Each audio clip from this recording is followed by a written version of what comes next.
چون کبوترم ماست گرفت ته چشم تو رام خود نمودم باز دل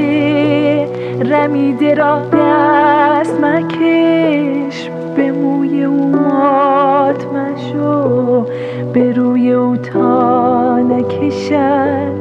به خون دل دامنه دیده تو را دست مکش به موی او مات مشو به روی